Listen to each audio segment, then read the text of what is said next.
오늘의 이야기 역사가 지워버린 천재 화가 신윤복. 시작 전 좋아요와 구독 댓글 부탁드립니다. 시작합니다. 제1부 도화서의 붉은 이단아 거장의 그늘을 벗어나다. 여러분, 조선 후기 화단에는 결코 깨지지 않을 것 같던 두 개의 거대한 산맥이 있었습니다. 바로 단원 김홍도와 해원 신윤복이죠. 이 두 사람은 놀랍게도 같은 시기 같은 하늘 아래 살았던 선후배 사이였습니다. 김홍도가 1745년에 태어나 정조의 총애를 한 몸에 받는 도화서의 1인자로 군림할 때 그보다 13살 어린 신윤복은 대선배 김홍도의 뒤를 쫓으며 자신만의 파격적인 세계를 꿈꾸고 있었습니다. 흥미로운 건 이들의 인연입니다. 신윤복의 아버지 신한평과 김홍도는 함께 왕의 얼굴을 그리던 절친한 동료였거든요. 어린 윤복에게 김홍도는 넘어야 할 거대한 산이자 가장 닮고 싶은 스승이었을지도 모릅니다. 하지만 두 사람이 바라본 조선은 완전히 달랐습니다. 김홍도가 조선의 낮즉 햇살 아래 땀 흘려 일하는 백성들의 건강한 노동을 투박하고 정겨운 먹선으로 담아낼 때, 신윤복은 아버지가 지키려던 규율과 선배 김홍도가 세운 정석을 깨부수고 조선의 밤즉 달빛 아래 뜨겁게 사랑하고 즐기는 인간의 본능을 화려한 원색으로 그리기 시작했습니다. 신윤복은 1758년 그야말로 그림 금수저 집안에서 태어납니다. 그의 아버지 신한평은 조선 왕조실록 정조 15년 10월 28일 기록의 정조대왕의 초상화를 그리는 주간화사로 이름이 오를 만큼 엘리트 화원이었습니다. 지금의 서울 종로구 경운동 도화서 터에서 자란 윤복은 아버지가 그리는 엄격한 그림들을 보며 자랐지만 권력의 중심은 늘 서슬퍼런법이었죠. 바로 그해 1791년 아버지 신한평에게 거대한 시련이 닥칩니다. 어진을 그리는 신성한 작업 도중 안경을 쓰는 등의 무례를 범했다는 이유로 정조의 노여움을 사게 된 겁니다. 결국 신한평은 관직을 박탈당하고 유배를 떠나게 됩니다. 당대 최고의 화원이었던 아버지가 단 한 번의 실수로 몰락하는 과정을 지켜보며 젊은 윤복은 깊은 회의감에 빠졌을 겁니다. 궁궐의 엄격한 규율보다는 자유로운 저작거리의 삶을 더 갈망하게 된 결정적인 계기였을지도 모르죠. 윤복도 결국 도와서 화원이 되지만 그는 조직에 문제아였습니다. 김홍도가 임금님의 명을 받들어 조선의 질서를 그릴 때 윤복은 당시 금기시되던 붉은색과 푸른색 안료를 쏟아부으며 기생과 한량들을 그렸죠. 화가 오세창이 쓴 근역화 위에는 신윤복에 대한 아주 짧고도 강렬한 기록이 남아 있습니다.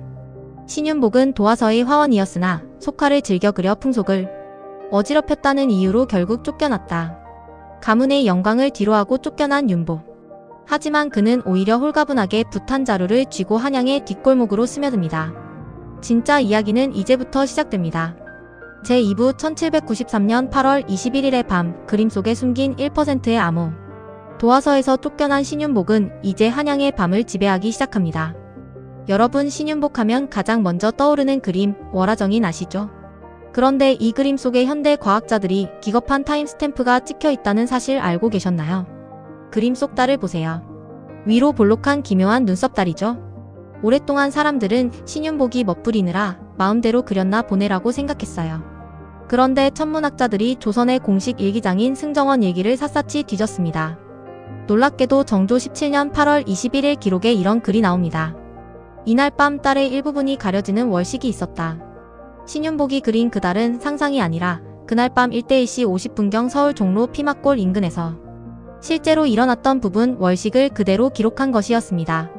김홍도가 낮의 정직함을 기록했다면 신윤복은 밤의 찰나를 과학적으로 기록한 셈입니다. 시청자 여러분, 소름 돋지 않나요? 이어지는 작품은 그 유명한 미인도입니다.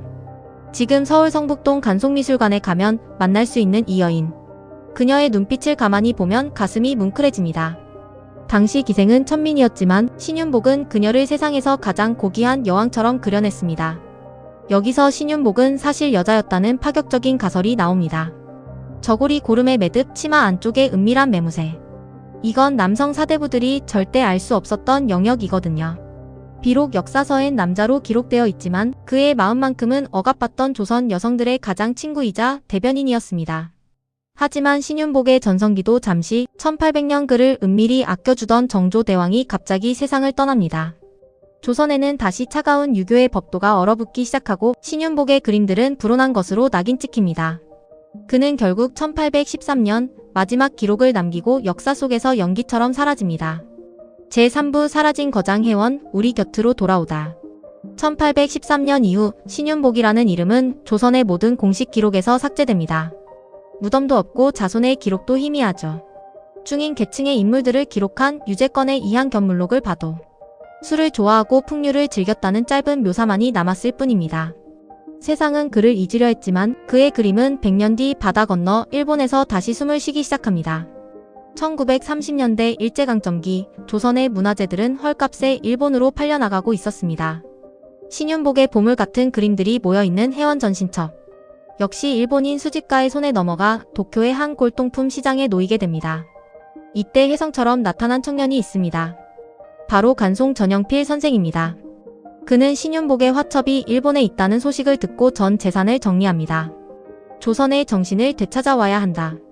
그는 일본 상인이 부르는 대로 기와집 수십 채 값을 지불했습니다. 일본인들은 비웃었지만 간송은 단호했습니다. 이것은 단순한 그림이 아니라 조선의 자존심이다.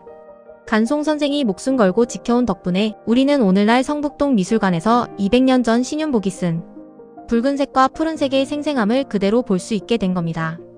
만약 간송 선생의 결단이 없었다면 우리는 미인도 속 여인의 슬픈 미소도 월화정인의 낭만적인 밤도 영영 알지 못했을 겁니다. 신윤복은 비록 외롭게 세상을 떠났을지 모르지만 그가 남긴 그림들은 200년이 지난 지금도 우리에게 말을 겁니다. 남들의 눈치 보지 말고 너희 색깔로 세상을 그려라. 그리고 사랑하며 살아라. 오늘 해원 신윤복의 3부작 이야기 어떠셨나요? 1758년에 태어나 김홍도와는 또 다른 길을 걸었고 1793년에 달밤을 기록했던 과학자이자 아티스트. 여러분은 신윤복의 어떤 그림이 가장 마음에 와닿으시나요? 댓글로 여러분의 생각을 들려주세요. 이야기 유익하셨다면 좋아요와 구독 부탁드립니다. 감사합니다.